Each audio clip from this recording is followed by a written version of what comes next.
বন্ধুর কাছে টিভি বিক্রি করা হয়েছে, টিভি শেষ। মানিজ্যত আছে এখানে, চিটারি ব্যবসারি ব্যবসা করি নাকি আমরা। ভয়াবহ যেটা তারা একটা সন্ত্রাসী একটা আন্ডারগ্রাউন্ডে যেটা করতেছে অনেকেই জানে না। রিকভারি টিম ওয়ালটনের মধ্যে অনেক আয়না ঘরও আছে, টর্চার সেলও আছে। তারা যা করছে, অট্টালিকা যা করছে, তা আমাদের মতো যে ডিলার যারা আছে সবারকে মাইরে করছে এই অট্টালিকা।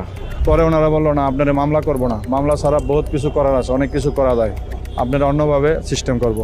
আমি সরকার আমলে তারা আমাদেরকে হুমকি দামকি দিয়েছে, জোর করে আমাদেরকে ব্ল্যাঙ্ক চেক নিচ্ছে।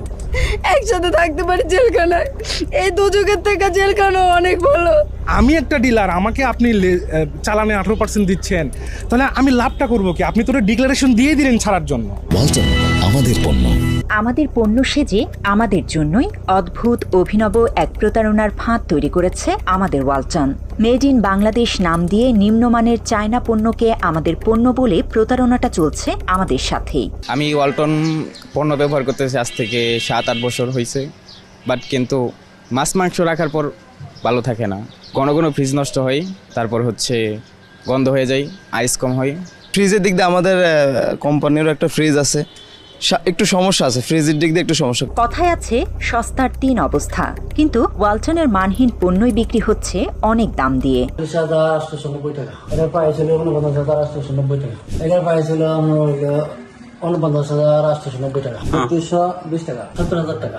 ওয়ালটনের কম দামি পণ্য দাম দিয়ে কিনে শুধু যে ভোক্তারাই প্রতারিত হয়েছে তা নয়, ওয়ালটনের প্রতারণার ফাঁদে সর্বস্ব হারিয়ে নিঃস্ব হয়েছে খোদ ওয়ালটনের বিক্রয় প্রতিনিধিরা।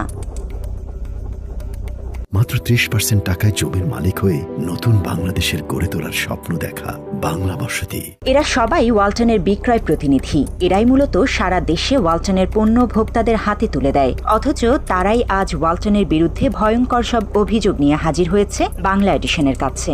আমি বিগত দিনে যখন প্রথম ব্যবসা শুরু করি 2012 সালে, আমার অন্যান্য ব্যবসার থেকে টাইনা নিয়ে প্রায় 70 লক্ষ টাকা ইনভেস্ট করি। প্রথম পর্যায়ে আমি 50 লক্ষ টাকা দিয়ে কোম্পানি থেকে মাল নিই। আজকে আমার পুঁজি নাই, ব্যাংক লোন, বিভিন্ন জায়গায় ঋণ, হাত লোন, ঋণের অভাব নেই।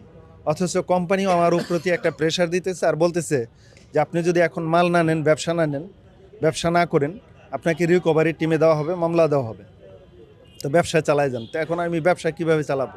তারা এমপি মন্ত্রী তারা কিনা পকেটে থাকে, তারা এমনও বলছে এই যে আমার ওয়াইফকে বিভিন্নভাবে হয়রানি করছে, এবং এমনও কথা বলছে যেগুলো আসলে পাবলিকে বলা যাবে না। নিজেদের ক্ষমতা আপনার বাজারে প্রকাশ করার জন্য আমাদেরকে দিয়ে আন্ডার রেটে মাল সেল করায়, আবার আমাদেরকেই ধমকায়। আন্ডার রেট করেন কেন? আবার আপনার এমদাদ স্যার মুখ দিয়ে যা আসে তাই বলছে। ওনার কাছে গেছিলাম, ওনার মুখ দিয়ে